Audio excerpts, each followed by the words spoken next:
At its very core, drug science must remain independent. This means we don't accept sponsorships. It's with the support of the drug science community we're able to do this and make the podcast in the first place.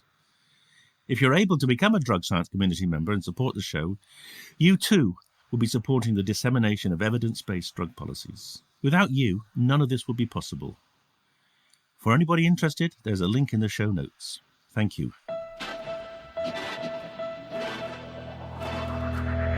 Hello and welcome to the Drug Science Podcast with me, David Nutt.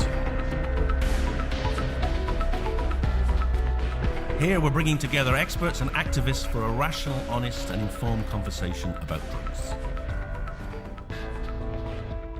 Well, hello and welcome to another Drug Science Podcast.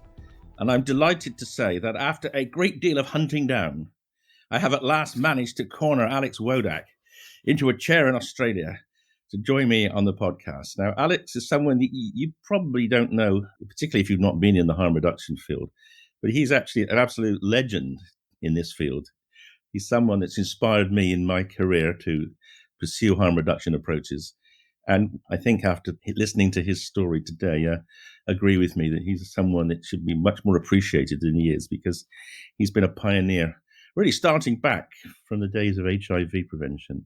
And he's done it in a country which is often very challenging to work with, even though it's a very rich Western country, Australia. So, Alex, welcome to the podcast. Thank you very much. It's a great honour to be with you, David, and with friends in England working in this challenging area. So why don't we kick off? Are you telling us a bit about your background and how you got into this whole field of drugs and drug policy? I think you started off as a doctor, is that right? Yes, I started off, and I'm still a doctor, although I'm not currently registered. But I'm a physician, which means people who deal with internal medical conditions. And I trained in Melbourne, Southern City in Australia, and then from 1976 to 1982, I worked in the United Kingdom, in London, in a series of teaching hospitals, ending up doing a research project for 2.5 years on genetic susceptibility to alcoholic liver disease. So why do some people drink prodigious quantities of alcohol and pay very little penalty, and others drink a fraction of that amount and the heavens descend upon them? So it's that kind of project. You hadn't still not resolved as far as I understand. I mean, I guess when you started it, you didn't quite have the same tools as we have today with the whole genome sequencing. Must have been a challenge. Yeah, but it was high science for the times, and it was done. I was working at what's now called the National Liver Unit at King's College Hospital in Denmark Hill, working for Roger Williams. Oh, yes. And what I had a few weeks between when my previous job had finished at the Central Middlesex, and this job started at King's, and I read a lot in that period. I'd always been interested in alcohol and drugs. And I came to the conclusion, reading a lot about alcohol, that alcohol was really fundamentally a public health problem and a political problem, and that the biological aspects of it had been overstated. And really it was the social and economic and political aspects that really mattered. So I pursued that vigorously, and while I was doing that, it occurred to me that alcohol and tobacco were really peas from the same pod. And then I realized illicit drugs were peas from the same pod. And to be honest, I got much more interested in the social, economic, political aspects of mood-altering drugs than the biological aspects, which seemed to me had been sort of overemphasized. And then in that period, the member for Finchley had become Prime Minister, and in 1979, as you might recall, and so that was a cue for me to go back home. So I arrived back, before I arrived back home, I was sitting eating my muesli for breakfast on June the 5th, 1981, reading the Times, and there was a report about this new weird condition that had been recognised in the United States, which we later called AIDS and later still called HIV. And it was just a tiny little paragraph, and I remembered reading that. And that paragraph has pursued me for decades ever since, because by the time I arrived in Australia and started working in Australia, which was beginning of July 1982, we learnt a lot more in that brief period about the condition we were dealing with, and cases started appearing in Australia, and turned out that my hospital was in the national epicentre of the Australian epidemic. So this was back in Melbourne, was it? No, this was in Sydney. You went to Sydney, back in okay. Sydney's got the largest gay community and the largest population of people who inject drugs, and the geographical areas where they live have a lot of overlap. And we were right in the middle of it, and so the first 30 or so cases in the country all came to St Vincent's Hospital. And although I'm not religious and I'm not Christian, this is a hospital, a Catholic hospital, that was founded and run by nuns from Ireland. In 1857, they'd come to Australia, and they'd come to Australia to look after the poor and the disadvantaged. And they really meant it. They really were inspired by the words of Christ, and still are. So we had the great good fortune in Australia for this epidemic to happen on the doorstep of St Vincent's Hospital. And the influence of the nuns and their compassion and their lack of any ability to make judgments of people was really critically important, and that really shaped the whole national response. So I was in the middle of it, and I realised very quickly that HIV spreading among people who inject drugs was the most rapid conduit for HIV and then spreading to the general population. Although there was a lot of discussion about HIV spreading from men who have sex with men to the general population, that would be overshadowed by HIV spreading from people who inject drugs, among people who inject drugs, and from them to the general population. You were working in St Vincent's, seeing people with immune deficiency. Were you actually working as a physician with HIV then? Yes, I was, and I was doing endoscopies and sigmoidoscopies and God knows what, all of that. And it was, I can tell you, it was a horrible experience seeing these young men struck down with an untreatable illness and having agonizing deaths. And we didn't know in the beginning what was causing it, and then we learnt gradually, bit by bit, the cause of it. And I didn't know whether all of us people who looked after them were at risk. That wasn't really known. So I realised very quickly that there'd always be people who would treat people with what we now are starting to call HIV, but there wouldn't be doctors willing to work in the prevention area, and it was prevention that really. So I sort of got sucked into this vortex where I started working to stop HIV, and I realised very quickly that I couldn't be at all effective unless I worked with people who injected drugs. So a colleague and I called a meeting, and there were about 30 of us sitting around a room in a circle. Half of us wore neckties and properly dressed, etc., and the other half wore purple nail polish and fishnet stockings and so forth. But we all wanted the same thing. We all wanted a country that was not going to be overrun by HIV. And we were determined to do anything we could to stop that from happening. So we realised fairly quickly that we had to give out clean needles and syringes and get used needles and syringes out of circulation. And we had to expand the methadone treatment program and liberalise it. We had to spread the word about what was important and what wasn't true, a very big issue in the early days of HIV. And we had to also, we came to realise after a while, help people who use drugs to organise themselves into their own organisation. So that was the broad map. And my colleagues and I worked very hard to get needle syringe programs accepted.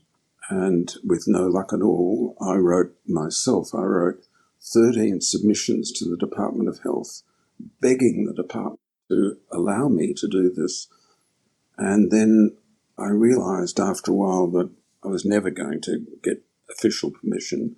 If I wanted to start before the epidemic, I had to do it. We had to do it ourselves and run the risk that entailed. And so we started doing it on the 12th of November 1986. I had 3 kids at that stage.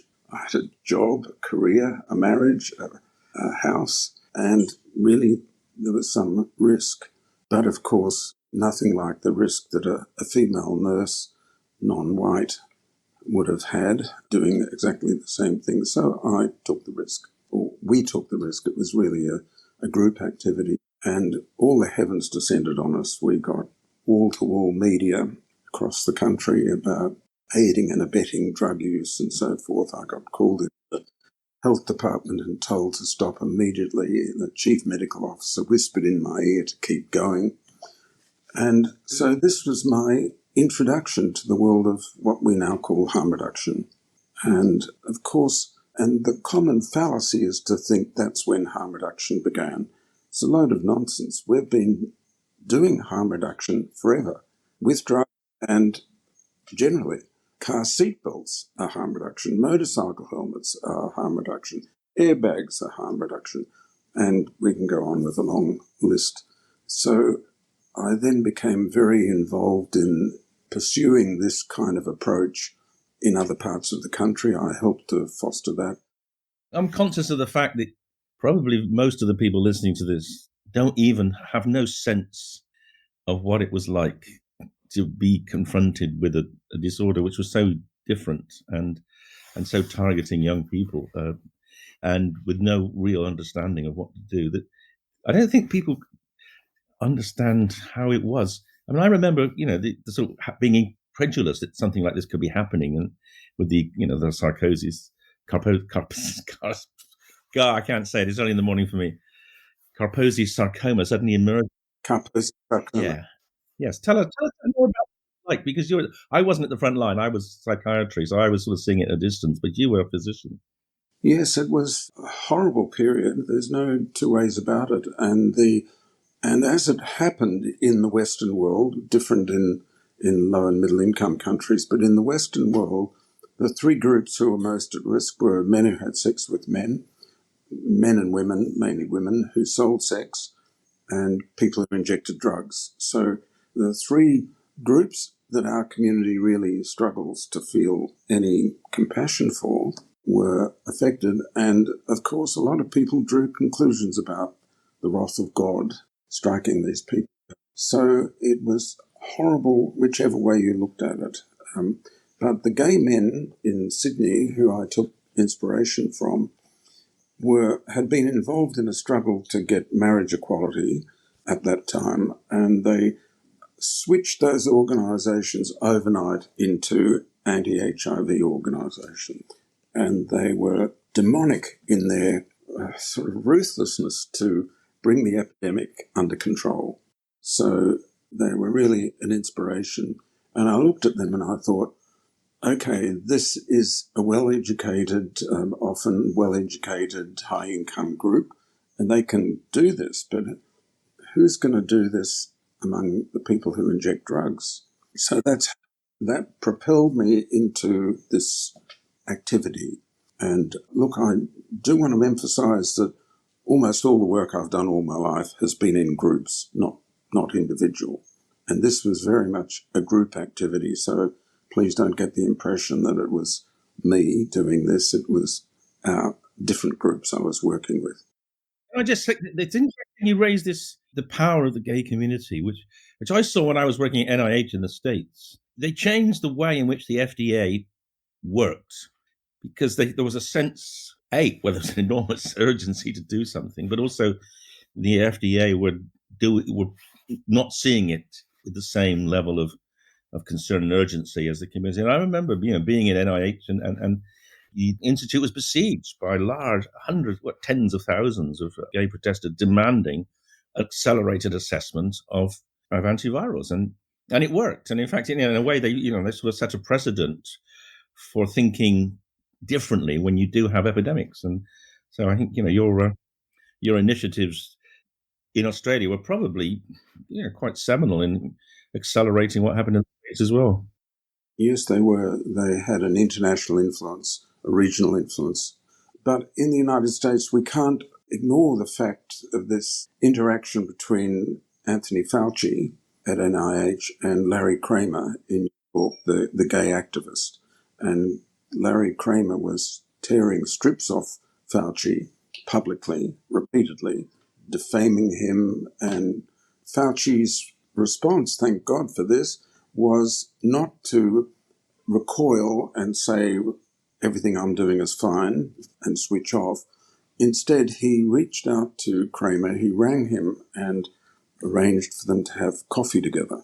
And they had a coffee, and Fauci had to put up apparently with a lot of forthright language from Larry Kramer.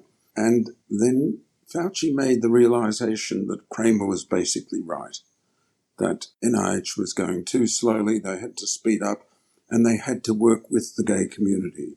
And that's what happened in the United States, and that had a huge impact around the world. So we did this in Sydney, and this spread around the country quite quickly. So we had needle syringe programs, despite the ferocious resistance of opponents of needle syringe programs. We managed to get that happening within 2 years in every state and territory. A big country of, 7 million square kilometres, so it's quite an undertaking to try and deploy needle syringe programs across that whole country, but we managed. Was that largely done through charities then, because the state wasn't supporting it?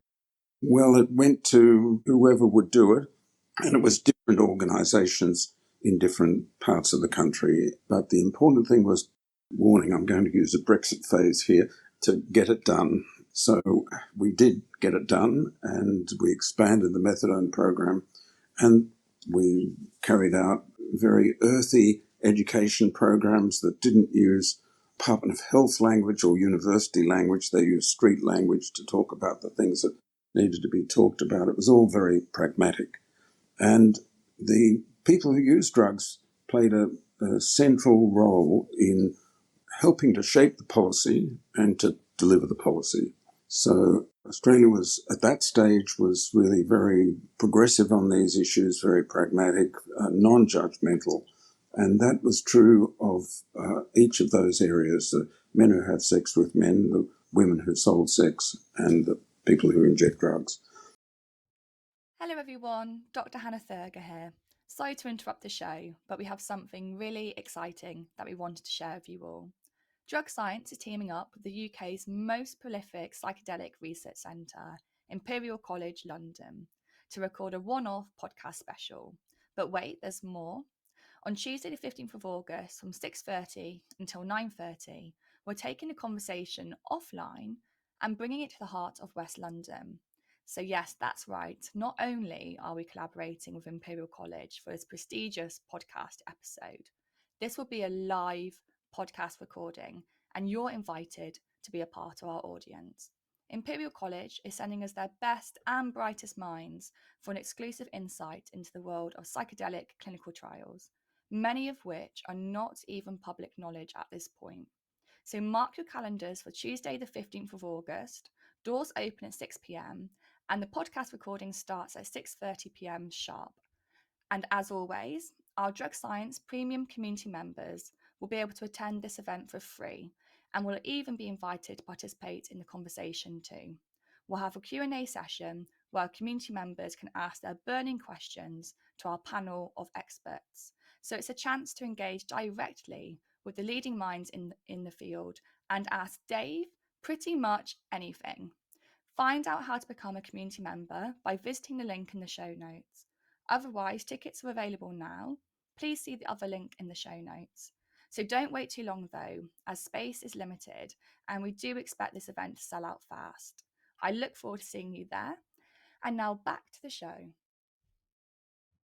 And so then I became involved from 1996, I became involved in establishing an organisation with colleagues from other countries around the world called the International Harm Reduction Association, and used that organisation, later headed by Jerry Stimson, and used that organisation to sort of propagate the harm reduction approach around the world, initially for harm reduction, for illicit drugs, but then it spread to, well, what's the value of it for alcohol? What's the value of it for tobacco? What's the value for prescription drugs?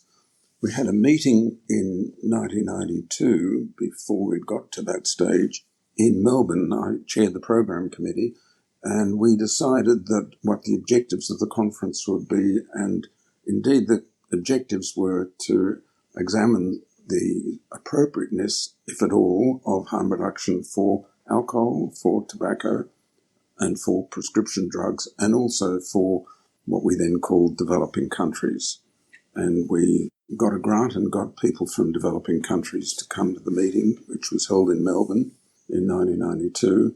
And I was very keen to get Professor Michael Russell to talk about tobacco harm reduction. He travelled all that long way and gave a terrific paper. But in 1992, we didn't have effective tools for tobacco harm reduction. That happened not long afterwards, but we didn't have them then. So my life has really revolved around this. We had a conference in the late 1990s in Geneva of the International Harm Reduction Association. We had it in Geneva to try and push WHO to support drug harm reduction. And at that stage, WHO was under the strong influence of the United States, who had sent over a senior staff member to shut down harm reduction in WHO. And WHO sent a memo to its Geneva staff saying no one was allowed to attend the harm reduction meeting. So at that stage, they were even against needle syringe programs. And that history, of course, is being repeated now with their attitude to vaping, which is very hostile. Can we just tidy up the injecting drugs story, and then we'll move on to vaping now? So obviously you started off with needle exchanges, and then were you instrumental in setting up the very famous Sydney safe injecting facility? Was that something that you were part of, or did that emerge out of your work? I was, and very much so. And on both occasions, we got thwarted by officialdom, and we unfortunately had to resort to civil disobedience and broke the law in order for it to happen. And it wouldn't have happened in both cases without resorting to civil disobedience. So I've referred to that as needle syringe programs and medically supervised injecting centres as being pre-legal. When we... But still pre-legal in Britain. That's the problem. Well, not obviously we've got needle exchange, but we still haven't got safe injecting facilities in except one pioneer, Peter Crikant, in Scotland with his van. Yeah. Yes, but you did have, which isn't known in Britain for some reason, you did have in St Giles, near King's College Hospital, you did have a medically supervised injecting centre in the 70s or 80s. So there is that history. Look, I think it illustrates the fact that harm reduction is often very, very patchy. It's patchy geographically, it's patchy over time, and it's patchy also between drugs and even within drugs. So some things are possible in some countries at certain times, but not at other times. And sometimes, look at Sweden, where snus is very possible for men who smoke cigarettes, but they can't make that quite official. And yet Sweden has been pretty terrible, really, on opposing drug harm reduction for so many decades. So these things are very patchy. Look at the United States, where they've only recently started giving federal funding for needle syringe programs. It's been held up all the time, and as a consequence, they have horrific HIV rates among their people who inject drugs still. It's a crazy area. With Australia for a bit. So I have to say, embarrassed, I don't know how widely available safe injecting rooms are in Australia. Is that now legal under federal law? Tell me about how it's developed in Sydney. We've got one in Sydney and we've got one in Melbourne, And the one in Melbourne was only established about 4 or 5 years ago. And the Premier of that state, who's still the Premier, was bitterly opposed to it. And then he changed his mind and then allowed it to happen. And on the first anniversary of the Melbourne, it's called medically supervised injecting room, he gave a press conference and he said, I oppose the Melbourne medically supervised injecting room. I was wrong. Every day they're open, they save lives, and what we need to do is have more of them. So they're still trying to find a site for a second one, but really we need 4 or 5 at least in each of our big cities. Yeah. So it's that's it. It's just Sydney and Melbourne. Then the rest of the Sydney and Melbourne. So we've got 2 in a country of 7 million square kilometres, with a very large population of people who inject drugs. And we haven't even gone to the stage as so many centres have in continental Europe, where they make it possible for people to either inject or to inhale drugs. And of course, inhalation is much less threatening, much less dangerous than injecting, which is inherently dangerous. And I've seen those centres in several countries in Europe, and they're really fabulous. Particularly recommend a centre in Frankfurt. Right. So, but just thinking about the Australian, is it politics then? Is it just that there's votes in being anti-drug users, or is it some kind of moral thing? Is it some kind of Christian thing about drug? I mean, what's your take on why the evidence takes so long to change practice? Well, it's all of the above, but we have to remember that there are, unfortunately, many, many other examples where there's an inexplicable delay between a scientific discovery, a clear scientific discovery, and then a translation into policy. And an example I often use is the example of the discovery that the consumption of citrus fruits prevented the onset of scurvy. And this was noted in Vasco da Gama's time, and James Lee, the British Navy, in 1747, actually set up an early version of what we would now call a randomized controlled trial, emphasis on the random, but anyway. And the results were crystal clear in 1747. And it took another 150 years before that was translated into policy. So there are many examples where policy really has a difficult battle with self-evident truth, and where we're dealing with something which is so politically charged as illicit drugs, and where the bad policy is so often terrific politics, we really struggle. And this is the case with illicit drugs. Do you think it's more politics than morality? Pretty well. In the case of tobacco, it's probably other things as well. There's probably a lot of the organisations vehemently opposed to tobacco harm reduction, not so much in the United Kingdom but outside, are clearly financially benefiting from their strident opposition to pragmatic and realistic policies. So it varies a little bit, but it doesn't help if the populations that are being targeted are demonised. And really one theme that runs through all of this is the theme of human rights, that whenever a population is denied the protection of denied its human rights, public health consequences are soon to follow. And we saw that in large measure with HIV. We're seeing that now with the smokers. Well, let's get on to that, because this is where you and I have had a lot of interchange over the last 5 or 6 years. So 10 years ago, Australia was really sort of moving ahead of the world in terms of trying to deal with the smoking epidemic. And we were all lauding your vision of plain packaging and no advertising, which we saw as potentially the solution. We now realise it wasn't. But we've also seen the failure of Australia to pick up what's our alternative solutions. We've already touched on snus, and you'll now talk about vaping. I'd love your take on that, because you've been so intimately involved in this process, or on tobacco harm reduction for so long. take us back to the beginning, and after that, Russell. Well, I guess Russell came in to Melbourne in when was it 92, and said, you smoke, Yes, you 92. die for the tar, and that was, I guess, that's the start of nicotine harm reduction. So, tell us your travel, your journey from that point, or Australia's journey.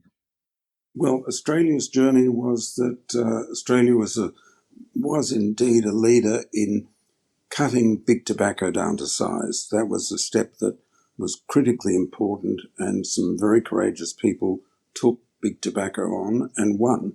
And that really was very important. But really, it depends how you evaluate success. If you see, a lot of what they were saying was that not only does big tobacco have to be cut down to size, and so that David has got to clobber Goliath and win, that's got to happen, but also the tobacco companies have got to be made less profitable, made less economically successful. And they have failed completely in that. The shares in tobacco companies around the world were the best performing shares on the share market. I'm no expert in shares or financial or economic matters, but it's pretty clear when you look at the graph, when you compare them with the armaments industry or energy or oil and gas or automobiles, whatever you compare them with, for 100 years they were the leader, and they ended up producing, today you can produce a packet of 20 cigarettes for 28 cents, US cents, and they sell wholesale for $2.50. So these are incredible money-making machines, and that hasn't changed. And the next step in all of that was the so-called Master Settlement Agreement in the United States in 1998, when the 6 major tobacco companies were decided that they had to have a settlement with as many states as possible. 46 states agreed to settle, plus a few territories. And the overall package came to something like $250 billion. And your state of Pennsylvania or Oklahoma or whatever would get paid in 2024 according to the smoking rate in 2023. It was that kind of a package. Now, I followed that a bit at the time, but have much more so since. That's really an incredibly important event, because what happened was the tobacco company, very sharp people, I have to say, whatever you might think of them, got a lot out of that package. They didn't really mind that advertising was stopped, because advertising was a cost, and also advertising was an opportunity for new entrants to the field. Got the monopoly. They got a cartel out of this, and they got the freedom in writing, they got the freedom to charge whatever prices they wanted. So they've transformed themselves into a cartel. Now, all that continued until 2017, when suddenly the share price of big tobacco plummeted, and it fell their prices fell by about 50% between 2017 and 2021. Why did that happen? Well, we don't really know exactly, but what it looks like is that investors started wondering if big tobacco was having their Kodak moment, or about to have it. That in failing to go from analog to digital, as Kodak cameras famously didn't do, that the big tobacco was repeating that experience. And they seem to have accelerated their transformation from combustible cigarettes to non-combustible tobacco products. Now, I was fascinated to listen to a podcast of Andrei Kalantzopoulos, interviewed by Ethan Nadelman on the wonderful Psychoactive podcast series that Ethan's put out. And so here's this 28-year-old Greek engineer who joins Philip Morris International in 1985 with no background in tobacco or smoking or public health or anything. He's an engineer. And he joins them, and he's very smart and climbs the ranks, very personable, as you can see here in the interview. And in the 1990s, he comes to the conclusion the cigarette is obsolete. And in 2004, He's sufficiently influential that along with colleagues, they persuaded the board of Philip Morris International, the largest traded tobacco company in the world with a market capitalization of about 130 billion US dollars. So they persuaded PMI to stop investing in research to improve the cigarette and to start investing in what they called reduced risk products. By 2015, only 0.2% of PMI revenue came from reduced risk products, but by last year, 2022, 32% of their income had come from reduced risk products. And their aim is to reach 50% by 2025. So here's this rapid transformation of a huge company, the biggest traded tobacco company in the world, and clearly a market leader, and others are following, including British American Tobacco and Japan Tobacco. And just explain a little bit to the listeners about what you mean by reduced risk, because not everyone will be as expert as you and me on this. So just clarify what they've done, and particularly, in relation to the heat not burn. Well, we've got 4 different kinds of reduced risk products now, and this means that people can get nicotine, sometimes with tobacco, sometimes without, as I'll explain, but at very much lower risk. That the critical factor is there's no combustion of tobacco in any reduced risk product. And of course, there's combustion at 600, 800 degrees centigrade with the conventional cigarette. So the oldest reduced risk product is snus, which is probably 200 years old, and that's a oral, smokeless, moist, pasteurized tobacco. And the pasteurization is important because that kills most of the bacteria that produce the nitrosamines, and the nitrosamines produce the cancer. So snus has been popular in Swedish men for 100 years, 200 years.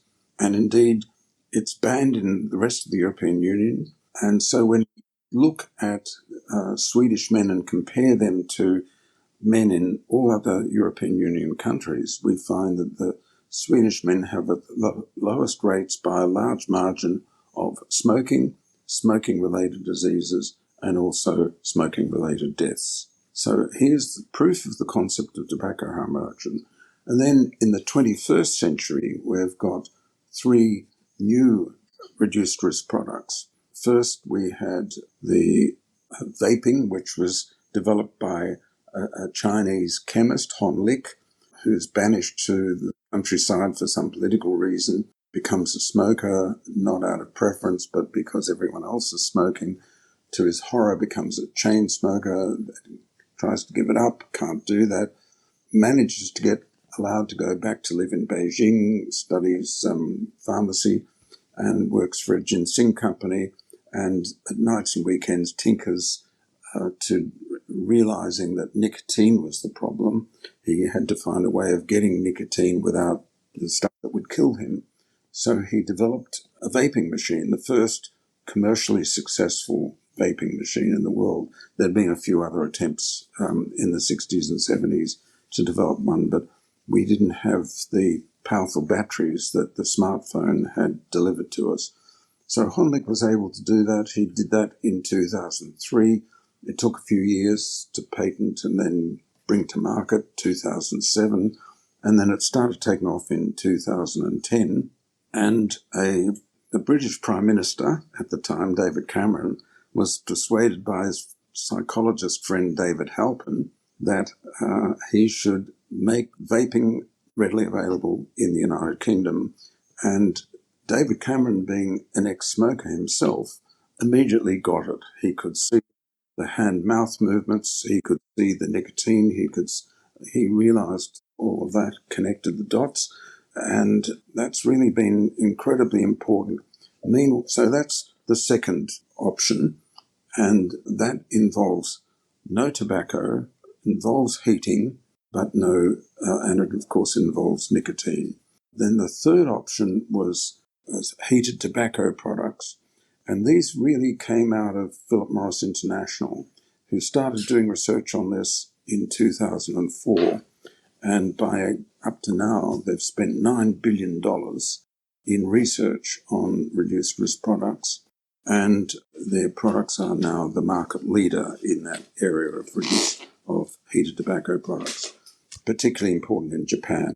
And then we've had, since heated tobacco products, a lot of other tobacco companies also developing their own heated tobacco products.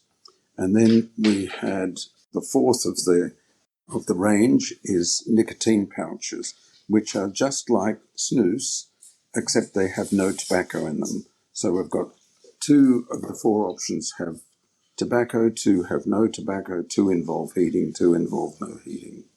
And so we've got a fantastic array by 2023 of options to reduce many of the 1 billion deaths that we're expecting between now and 2,100 deaths from smoking. It's important also to realise that in South Asia and the Pacific, we have another population of 300, 400 million people, mainly women, who chew crude forms of oral tobacco.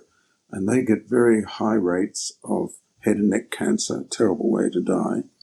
And it's popular among women because it's women who smoke are stigmatized and discriminated against. So those who want to have nicotine take these crude oral preparations. And so there's another challenge we have to figure out a way that's culturally acceptable to get a product out to these people that's affordable and attractive to them. So there's a lot to be done here, and it's really the golden opportunity for public health of the 21st century. Wouldn't disagree with that at all. But as you said, that WHO are proving very challenging in trying to get them to see any kind of common sense about harm reduction.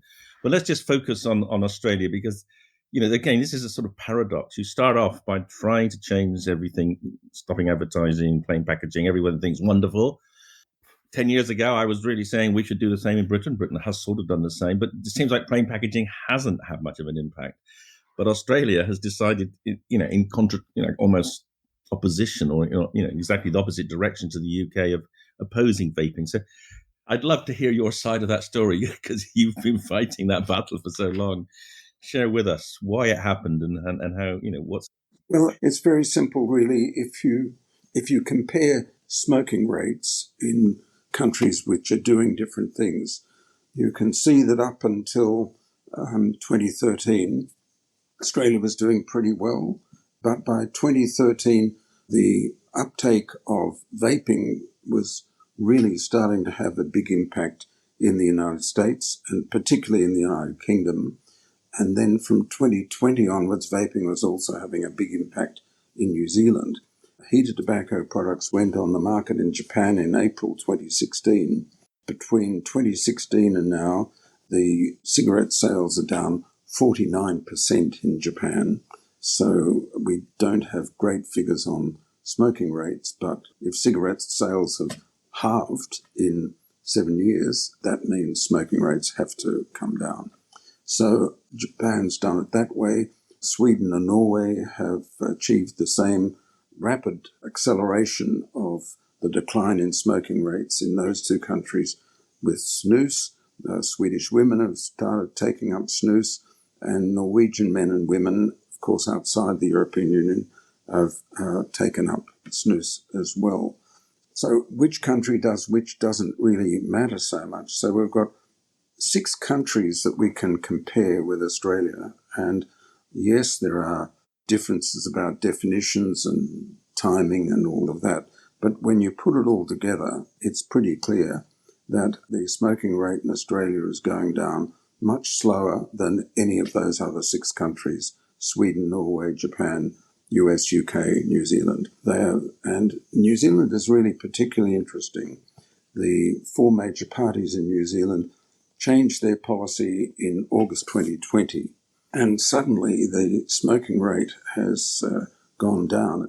It's decreased by 33% in between August 2020 and now. It's an incredible reduction. So what we can say, summing all that up, is that it's very clear when you look at all this that the smokers want to migrate from deadly cigarettes to safer options where they can continue to enjoy nicotine, but without the risks of smoking. So the consumers aren't a problem.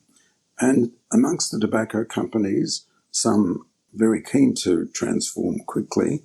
I mentioned Philip Morris International, but Altria as well in the United States, important, and BAT and Japan Tobacco, a number of them coming on board. But they're just the traded tobacco companies. We don't really know anything about the government-owned tobacco companies, like China, the biggest tobacco company in the world, China National Tobacco Corporation. The Chinese government is opposed to tobacco harm reduction. So the paradox here is that public health tobacco control is doing everything they can to stop the manufacturers and sellers of tobacco from migrating from deadly products to safer products. It's as if we wanted to solve climate change and public health was preventing a fossil fuel company from changing from fossil fuels to renewable energy. It's as balmy as that. Mm. It makes no sense. And is it because, well, I mean, I think the Chinese government position is completely bizarre because I think they're probably the people keeping the WHO avoiding or using alternatives because they have a seat on the WHO apparently, and I guess there's a huge pressure. Yes, but I think you're not giving full credit where credit is due to Mr. Mark Bloomberg and Mr. Bill Gates, who donate generously to WHO, always very short of funds, and they've given a lot of money, and I'm sure there have been conditions attached. We don't know that for a fact, but it looks very much like it. Just as when WHO was going through its anti-harm reduction phase in the late 1990s, the United States government was giving them a lot of money, and I'm sure that was a package. There was a quid pro quo. Yes. Is that moral? I mean, I'm fascinated by the sort of the why people would be so anti something that is clearly so beneficial. And it can't be scientific. So it's either moral or political. And it can't be political really at the level of Australia, can it? Because it's not like you're demonizing drug users, because smokers aren't the underclass, are they? I mean, so why isn't there a more rational approach? Or is it just a few individuals who've sort of got stuck in their ways? Some individuals, some organisations, and it's been for the organisations that are opposed to harm reduction, they're much better off financially. Somebody is funding them. Money's coming from somewhere. And my guess is that Bloomberg and to some extent Bill Gates supporting all of that. But there is also another element to this, and that is the battle we always have in the field of mood-altering drugs between the pragmatists and the prohibitionists. And the prohibitionists don't want you to take a drug that I don't like, and in fact, we don't want anyone in the world to take that drug. Whether we can stop it or not, it's another question. And so that's a huge part of the battle here in Australia. In 1994, I made a career-ending, possibly, appointment to see our federal health minister, and I somehow managed to get to see him. And I said to him, in effect, don't believe a word that your department tells you about drug prohibition. It doesn't work. It can't work. We've got 26,000 kilometres of coastline. We've got, well, in today's figures, I can't remember what they were in 1994, we've got 40 million containers arriving every year. 9 million containers arriving every year, of which 3 in 1,000 are searched. We've got 40 million passengers arriving with their luggage every year. We had pre-COVID, and presumably we'll get back to that. And we've got this huge, largely unpopulated coastline with thousands of boats and yachts coming up. How on earth can prohibition work? And it doesn't work. So we do a survey every year in Australia of people who inject drugs, and we say to them, how easy, difficult was it for you to get heroin, cocaine, amphetamines, cannabis, so on? And I was looking at this recently, in the 2022 figures, when we asked people how easy or difficult it was for you to get heroin, 87% said it was easy or very easy to get heroin. And the figures for all the other drugs, apart from cocaine, which was about 60 or 70%, were similar to the heroin figures. And they go up and down every year, but they don't go up and down all that much. You should have asked him about vaping. How easy is it? It's probably easier to get heroin than it is to get vaping materials in Australia, isn't it? Well, unfortunately, that's the case. And of course, it is the case that if we'd said to them, how easy or difficult is it to get help for your problems that you've got using heroin, it's much harder to get help than it is to get heroin. Now, I emphasize that the people who were surveyed, and are surveyed every year, are people who are already using these drugs. I wouldn't have a clue how to get those drugs, but people who are using them had no difficulty whatsoever. So just imagine this is heroin, has some odor, as you know, and so not hard for the sniffer dogs to pick it up. But nicotine and vaping equipment is odorless, practically odorless. So how on earth are they going to find this stuff, which probably occupies, we probably import about 100 million vapes a year. How on earth are they going to find that amongst 9 million containers, 40 million air passengers? They can't. And of course, I didn't mention the parcels and letters as well. And why bother? What a waste of time and money, which is actually, yeah, well, we're going to have to roll. We've been talking for an hour, Alex. We could go on for a lot longer. It's been wonderful talking with you. And I hope you keep going. I guess you will keep going until you eventually get some rationality in terms of Australian access to harm reduction for tobacco. And then hopefully you'll go on back to your first love, which is alcohol. And one of the I'll just share with you very brief. I've been approached by the by the King's Liver Unit recently because they're quite interested in some of the herbal stuff I've been doing and potentially promoting the microbiome to see if that's a way of reducing liver damage from alcohol. So I'll keep you posted if that goes anywhere. But thanks so much, and do keep up the good work. And share my thanks to all the rest of your teams, because as you say, it's always been a group effort, and you've had many successes, and I congratulate you on those. So thanks for joining the podcast. Thank you. My pleasure.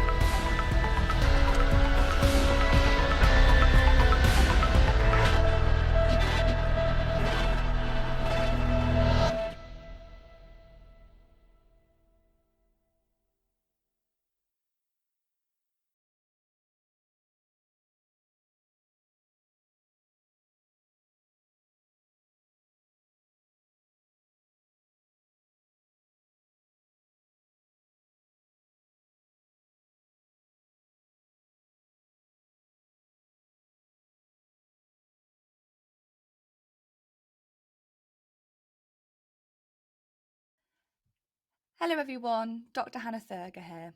Sorry to interrupt the show, but we have something really exciting that we wanted to share with you all. Drug Science is teaming up with the UK's most prolific psychedelic research centre, Imperial College London, to record a one-off podcast special. But wait, there's more. On Tuesday the 15th of August from 6:30 until 9:30, we're taking the conversation offline and bringing it to the heart of West London. So yes, that's right. Not only are we collaborating with Imperial College for this prestigious podcast episode, this will be a live podcast recording, and you're invited to be a part of our audience. Imperial College is sending us their best and brightest minds for an exclusive insight into the world of psychedelic clinical trials, many of which are not even public knowledge at this point. So mark your calendars for Tuesday the 15th of August. Doors open at 6 p.m. and the podcast recording starts at 6:30 p.m. sharp. And as always, our Drug Science Premium community members will be able to attend this event for free and will even be invited to participate in the conversation too. We'll have a Q&A session where our community members can ask their burning questions to our panel of experts. So it's a chance to engage directly with the leading minds in the field and ask Dave pretty much anything. Find out how to become a community member by visiting the link in the show notes. Otherwise, tickets are available now. Please see the other link in the show notes. So don't wait too long though, as space is limited and we do expect this event to sell out fast.